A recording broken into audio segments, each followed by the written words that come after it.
A country without Awami League এটা স্বপ্ন দেখতে পারতে হবে। আওয়ামী লীগ একটি ঐতিহাসিকভাবে পরীক্ষিত ফ্যাসিস্ট শক্তি। হাসিনার বিকল্প আর কেউ হইতে পারে না, খোদার পরে হাসিনা। এ ফ্যাসিজম উইদাউট হাসিনা। রেজাউল করিম রনি, একটু একটু আওয়ামী লীগ কি তাহলে দরকার কিনা ঐক্যের জন্য? এইটা মঞ্জু ভাই বলেন যে প্রথমত ধন্যবাদ। আওয়ামী লীগকে আসলে আমরা কিভাবে ডিল করব? ধন্যবাদ আমাকে আমন্ত্রণ জানানোর জন্য। যারা আমাদের কথা শুনছেন সবাইকে আমার সালাম এবং শুভেচ্ছা। দেখেন, আমরা এই অভ্যুত্থানের পরপরই বলেছি আমাদের এখনকার যে রাজনৈতিক অবস্থান সেটাকে আমরা কিভাবে দেখব। আমরা একটা লেট ফ্যাসিজমের মধ্যে আছি। মানে এখনকার ফ্যাসিজমের অবস্থাটাও এ ফ্যাসিজম উইদাউট হাসিনা। মানে আপনার সমস্ত ইনস্টিটিউশন রয়ে গেছে, সব আমলাতন্ত্র রয়ে গেছে, এবং আওয়ামী লীগের এই আওয়ামীময় যে একটি বাংলাদেশ, হ্যাঁ, এবং আপনার গত 15 বছর ধরে ফ্যাসিবাদের যে সামাজিকীকরণ হয়েছে সমাজে, হ্যাঁ, সেই পুরা অবস্থা বিদ্যমান রয়ে গেছে। বলে এটাকে আমরা বলতেছি একটা লেট ফ্যাসিজমের মধ্যে আমরা আছি। তো যাই হোক, এটা সরল করে বললে বাংলাদেশের রাজনীতি এতদিন যে কোনো দলের রাজনীতি বিকশিত হয় না বিকজ অফ আওয়ামী লীগের কারণে।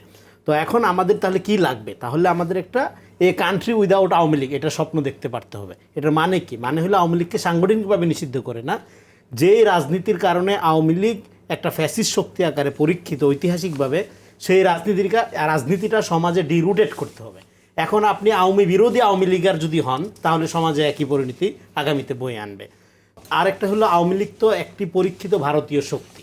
আপনি আওয়ামী লীগকে রাজনৈতিকভাবে কোনো স্পেস দেওয়ার প্রশ্নটার সাথে আপনি ভারতকে আপনার রাজনীতিতে অ্যালাউ করছেন কি না সেই প্রশ্নটা ইমিডিয়েটলি চলে আসবে। এক নাম্বার কারণ, আওয়ামী লীগ যতবারই ফেরার কথা বলতেছে তার সাথে কিন্তু ভারতের সহযোগিতার কথাটা একদমই আসতেছে। তার মানে আপনি আওয়ামী লীগের প্রশ্নটা পরে আনেন, আগে আপনি বাংলাদেশের জনগণকে বলেন যে তোমরা কি চাও বা তোমরা কি অ্যালাউ করবা ভারতকে বাংলাদেশের ইন্টারনাল তার নিজস্ব পলিটিক্সের মধ্যে ইন করার সুযোগ দিতে? এই সিদ্ধান্ত জনগণ নেয় কি না? যদি না নেয় তাহলে সেক্ষেত্রে আওয়ামী লীগের ব্যাপারে আপনার আলাদা করে আর আমার মনে করি যে সিদ্ধান্তের দরকার নেই। এটা আওয়ামী লীগের পরিণতি এবং বাংলাদেশে ভারতীয় পলিটিক্যাল এস্টাবলিশমেন্টের পরিণতি একাকার হয়ে গেছে। তো সেদিক থেকে আমরা যেটা বলতেছি যে আওয়ামী লীগ একটি ঐতিহাসিকভাবে পরীক্ষিত ফ্যাসিস্ট শক্তি। এটা দুই শেখ আমল মিলে প্রমাণিত। তাহলে এইবার ফ্যাসিজমের বিরুদ্ধে আপনি ফাইটটা কিভাবে করবেন? ফ্যাসিজমের মধ্যে ফাইটের মডেলটা কি হবে? এখন আমরা দেখতেছি আমাদের যে রাজনৈতিক দলগুলো ইনক্লুডিং ছাত্র, এদেরকেও যদি একটা রাজনৈতিক সত্তা ধরি, যদিও পার্টি আকারে তারা এখনো সামনে আসে না, কিন্তু আসবে ভাব। তো এখন তাহলে আওয়ামী লীগের ব্যাপারে আমরা কিন্তু কালেকটিভলি এখনো পর্যন্ত ফেল করছি বলতে হবে আওয়ামী লীগকে ডিল করার ক্ষেত্রে। কারণ আওয়ামী লীগকে ডিল করার ক্ষেত্রে সর্বোচ্চ ন্যায়সঙ্গত পদ্ধতি আপনার লাগবে। এতদিন ধরেন বিএনপি জামাত ট্র্যাক দিয়ে পিটাইয়ে হত্যা করা হয়েছে, এখন কি আপনি তাহলে আওয়ামী লীগ ট্র্যাক দিয়ে পিটাইয়ে হত্যা করবেন? তাহলে তো সমাজে রিকনসিলিয়েশন হবে না। সমাজ তো ট্রমাটিক। 15 বছর ধরে নির্যাতনের কারণে এক অর্থ ট্রমাটিক, এক অংশ ট্রমাটিক, আরেক অংশ আওয়ামী লীগকে সমর্থন করার কারণে ট্রমাটিক। কারণ believe in wrong thing is more dangerous then believe in nothing. Awami লীগের যারা সমর্থক তাদের পরিণতিটা আপনি চিন্তা করেন, তাদের ট্রমাটা আপনি চিন্তা করেন। তাদের নেত্রী তাদের থেকে পালাই গেছে। তাদের নেত্রী 2 দিন আগেও বলছে হাসিনা পালায় না। তাদের নেত্রী বলতে এমন একটা ইমেজ তৈরি করছিল যে হাসিনার বিকল্প আর কেউ হইতে পারে না, খোদার পরে হাসিনা। হ্যাঁ, তো এই হাসিনা যখন এভাবে পালায় গেল এবং সে পালানোর মধ্যে দিয়ে তার যে বিশাল সমর্থক গোষ্ঠী, তাদের জীবন একটু আগে যেটা বললেন, হ্যাঁ, প্রিন্স ভাই যেটা ভালোভাবে বললেন যে তাদের জীবন কিন্তু আজকে হুমকির মুখে। এখন তাহলে পলিটিক্সের এই যে আওয়ামী মডেল, এই যে হেলমেট বাহিনী, এই যে আপনার হাতুড়ি বাহিনী, এর বিরুদ্ধে কিন্তু জেএনজি অভ্যুত্থানটা করছে। তাহলে আওয়ামী লীগ রাজনীতিতে যে আসতে চায় সে কোন রাজনীতি নিয়ে আসতে চায়?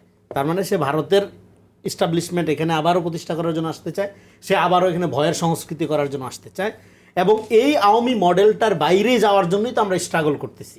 এখন এই যে বিভিন্ন পলিটিক্যাল পার্টিগুলোর মধ্যে যে এক ধরনের আমরা সংঘাত দেখতে পাচ্ছি বা এক ধরনের রেশারেশি দেখতে পাচ্ছি, একজন আরেকজনের থেকে আঙ্গুল তোলা দেখতে পাচ্ছি, এটা বেসিক্যালি রাজনীতির আওয়ামী মডেল থেকে আমাদের বের না হইতে পারার ফল। কিভাবে? আমরা যদি আওয়ামী মডেলটা ভালো মতো বুঝি, কেন বাংলাদেশে এই 54 বছরের রাজনীতির বিকাশ হয়নি, বিএনপি জামাত এবং অন্যান্য সমস্ত পার্টি, বিকজ অফ আওয়ামী মডেলের কারণে হয়নি। কারণ আওয়ামী লীগের রিয়েকশনারি পলিটিক্স করতে করতে এদের জীবন চলে গেছে।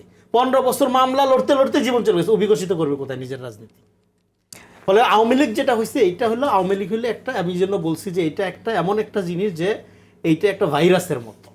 এইটা কোনো রাজনীতি না, ফ্যাসিবাদের কোনো রাজনীতি থাকে না, থাকে একটা দানবীয় সংগঠন, এবং এই সংগঠনটিকে রাখে কতগুলো অলিগার্ক, যেটা হয়েছিল বলে। ধন্যবাদ। গণতন্ত্র, আপনি এখন গণতন্ত্র চান, এখন গণতন্ত্রের মধ্যে ফ্যাসিজমকে এক্সেপশন আকারে, মানবাধিকার আকারে, গণতান্ত্রিক অধিকার আকারে পৃথিবীর কোথাও বিবেচনা করা হয় না। এখন যারা এই বিবেচনার কথা বলেন তারা ফ্যাসিবাদও বুঝে না, গণতান্ত্রিক প্রক্রিয়াও বুঝে না।